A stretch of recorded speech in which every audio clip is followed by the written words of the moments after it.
mañana, obviamente, el gran tema de discusión a nivel país, junto con los Juegos Panamericanos, es lo que está ocurriendo con el proceso constituyente. Y para ello, hasta ahora queremos saludar y por este contacto al académico, profesor en Derecho Constitucional de la Universidad Diego Portales, Javier Couso, quien, como siempre, gentilmente ha acogido esta llamada para conversar con nosotros y con ustedes. Javier, muy buenos días, gracias por poder conversar en este día lunes. Buenos días, Patricio. ¿Cómo está? Muy bien, espero que usted también. Bueno, a modo de titulares, que es esta manera que tenemos de trabajar los periodistas y sabiendo que este es el último día, pero que el grueso del texto ya está. ¿Cuáles son sus apreciaciones sobre lo que se va a someter a consideración del pueblo de Chile en algunos meses más? Bueno, como usted señala, hoy día se producirá la reunión final del Consejo Constitucional Electo, que va a tener que ratificar por 3/5 de sus integrantes el texto final. Eso es lo formal porque sabemos que políticamente llega quebrado el Consejo y también la Comisión de Expertos, en el sentido de que, bueno, en fin, republicanos más la derecha tradicional tiene los 3/5 necesarios para imponer sus términos en relación a la votación del día de hoy. Y lo que hemos visto es un texto en ese sentido que no logró suscitar el acuerdo transversal, que sí lo logró el anteproyecto de mayo pasado emitido por la Comisión Experta. Y esa sería su principal aprehensión, Javier. No, hay problemas técnicos con la propuesta, pero obviamente lo primero es importante porque no hay un pacto constitucional, no estamos frente a un pacto constitucional. Normalmente la palabra pacto implica que sea un texto con el cual todos y todas puedan vivir. Eso se logró, insisto, en su momento desde el Partido Republicano, un consejero experto, hasta el Partido Comunista. Estuvieron todos de acuerdo en un anteproyecto. Eso no se logró en el Consejo, se desbarató con cerca de 400 indicaciones del Partido Republicano, que luego algunas fueron morigeradas en parte por la derecha tradicional, pero tenemos un texto extremadamente dramático. Para dar una idea, tiene 19.000 palabras más que lo que tiene el texto vigente, y eso denota lo programática y partisana que es, en el sentido de que incluye un programa que, como señaló bastante cándidamente el consejero Luis Silva, deja satisfecha a las derechas de Chile. Entonces, en ese sentido, el tener un texto partisano, programático y extenso de tinte conservador, por supuesto, tiene un efecto muy fuerte en la política a futuro. Básicamente, hará inconstitucional buena parte de las propuestas de la izquierda y centroizquierda. Sí, Javier, quería sacarlo por un segundo así a modo de vuelo panorámico de lo estrictamente constitucional, aunque sabemos que estas fronteras siempre tienen poros para después volver derechamente al tema, con lo siguiente que está medio camino entre una pregunta y un comentario, más bien para motivar su análisis, que es lo siguiente. Se supone, puede haber matices respecto a cómo ha sido esto, ¿no? Pero se supone que el proceso constituyente ha sido una de las consecuencias del estallido social. Y sobre el estallido social se sigue investigando mucho, pero qué duda cabe que bajo la laya que sea, fue una movilización masiva para que las personas tuvieran más derechos, ¿no? Y también se ha dicho que un proceso constituyente de alguna manera restituye, quizá usted lo podría decir mejor con los conceptos propios de la disciplina, una suerte de contrato social, de consenso básico. Pero a la luz de algunos comentarios que se han planteado sobre este texto, parecería ser que primero no tendríamos un texto que acoja una demanda por más derechos, sino que incluso en algunos ámbitos supone un retroceso de derechos. Y por el otro lado, al dejar un porcentaje de la población que no sabemos cuánta es afuera, vamos a decirlo así, no se cumple este objetivo de restituir un contrato social que nos permita avanzar con consensos mínimos. Bueno, sobre estos dos asuntos, y haciendo un diálogo entre lo constitucional y lo político, que siempre van de la mano, ¿qué se podría decir? Tiene usted toda la razón, Patricio, en que las fronteras entre lo técnico constitucional y lo político se difuminan cuando uno está analizando un proceso constituyente. Y es verdad que efectivamente en su momento la salida de un proceso constituyente fue visto como una manera de despresionar el ambiente, un ambiente extremadamente tenso digamos, las semanas siguientes al estallido social de octubre del año 2019. En efecto, el proyecto no es fruto de un pacto social y político.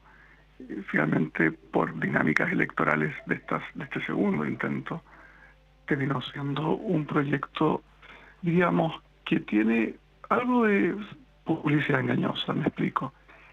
Los titulares son interesantes porque se respetaron en la letra las 12 bases, incluido el Estado social, etcétera. Pero la letra chica, por decirlo así, el aterrizaje en reglas de esos principios o bases ha sido extremadamente insatisfactorio para el cumplimiento de los derechos. Voy a poner un ejemplo muy concreto. El Estado Social de Derecho implica solidaridad, particularmente en salud, pensiones, educación. Y, sin embargo, se profundiza el actual modelo subsidiario neoliberal chileno al establecer algo que no existe ni siquiera en la Constitución vigente, que es la propiedad privada sobre las cotizaciones previsionales. Y personas de derecha han argumentado que no importa, la solidaridad puede transcurrir vía impuestos, pero el propio texto muestra su hostilidad a un impuesto, al hacer imposible imponer impuestos territoriales, contribuciones de bienes raíces, al escaso 25 o 23% que los paga en la actualidad, el resto está exento.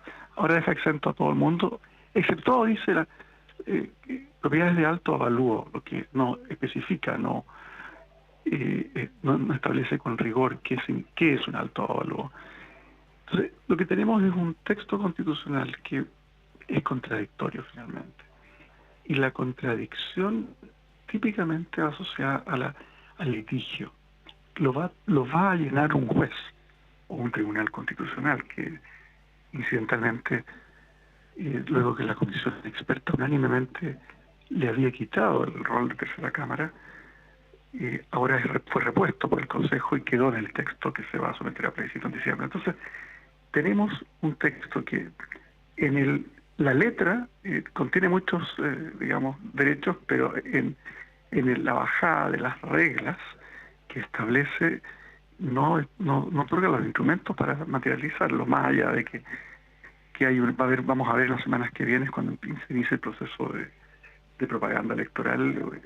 Probablemente la derecha va a relevar, digamos, todas estas titulares, pero va a omitir el hecho de que se deja bastante cojo el proyecto porque no se otorgan las posibilidades para llevar a cabo proyectos de ley que no vayan a ser declarados inconstitucionales, que realmente materialicen esos derechos sociales. Javier, ¿se podría decir que cuando una constitución como esta, esto siguiendo sus palabras, por cierto, confunde, induce al litigio, sería más difícil sostener o defender la idea de que es una constitución que va a dar más paz social y más gobernabilidad? ¿Cómo ve esa dimensión que también es importante, que para un sector de la población, por supuesto, que también se ha vuelto un asunto sensible? Es muy importante esa pregunta porque permite explicar qué significa gobernabilidad en estos contextos y para qué sirve. Que se ha ido dando en Chile tiene que ver con la imposibilidad de que mandatarios que son elegidos con una plataforma electoral puedan elaborar leyes que materialicen sus promesas electorales, lo que genera mucha frustración y desapego con la democracia. En el sistema político hay un par de normas que son tímidamente buscan temas de gobernabilidad. El hecho de que un partido que no obtenga un 5% a nivel nacional pierda su representación parlamentaria, tiende a que haya menos partidos, y eso está muy bien. Pero es profundamente insuficiente y tiene un problema aún más complicado cuando se combina con una constitución partisana y programática, que es el hecho de que esa gobernabilidad que se logra relativamente, hablando con la menor cantidad de partidos en el Congreso, va a ser muy útil para aquellos partidos que tengan afinidad con el programa constitucional que ha quedado plasmado en la Constitución, porque aquellos que quieran innovar, es decir, que no sean de derecha, se van a estallar digamos, van a encontrarse con un tribunal constitucional empoderado para echar abajo su programa que fue logrado con esta mayor gobernabilidad, porque es contrario a la Constitución. Esta es una Constitución, y voy a poner un ejemplo concreto, que impide, está clarísimo, que fragiliza las tres causales de aborto, pero hay algo más complejo. Cierra totalmente la puerta a algo que es una aspiración para muchos sectores liberales en Chile, o de izquierda liberal, que es un aborto por plazos y no por causales, como ocurre en buena parte del mundo occidental,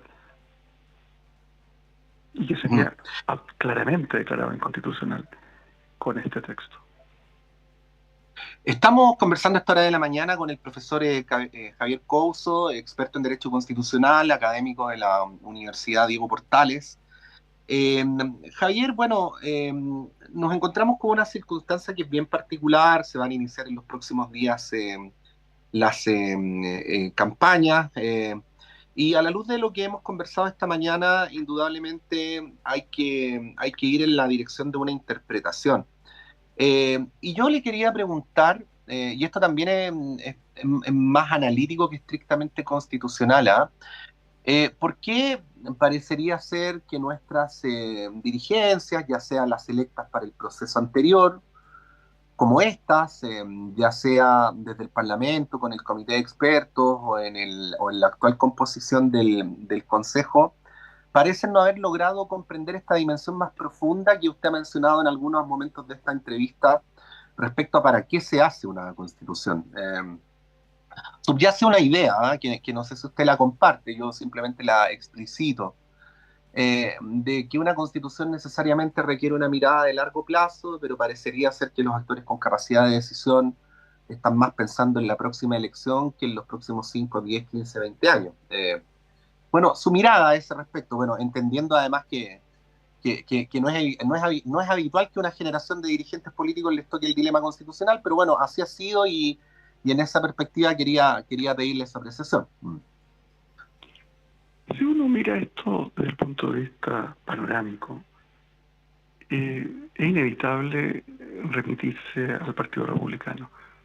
La variable que impidió este pacto constitucional fue la altísima votación obtenida en mayo por el Partido Republicano, que le dio el poder de vetar cualquier cláusula que se llegara a acordar en este texto que se someterá a plebiscito en diciembre.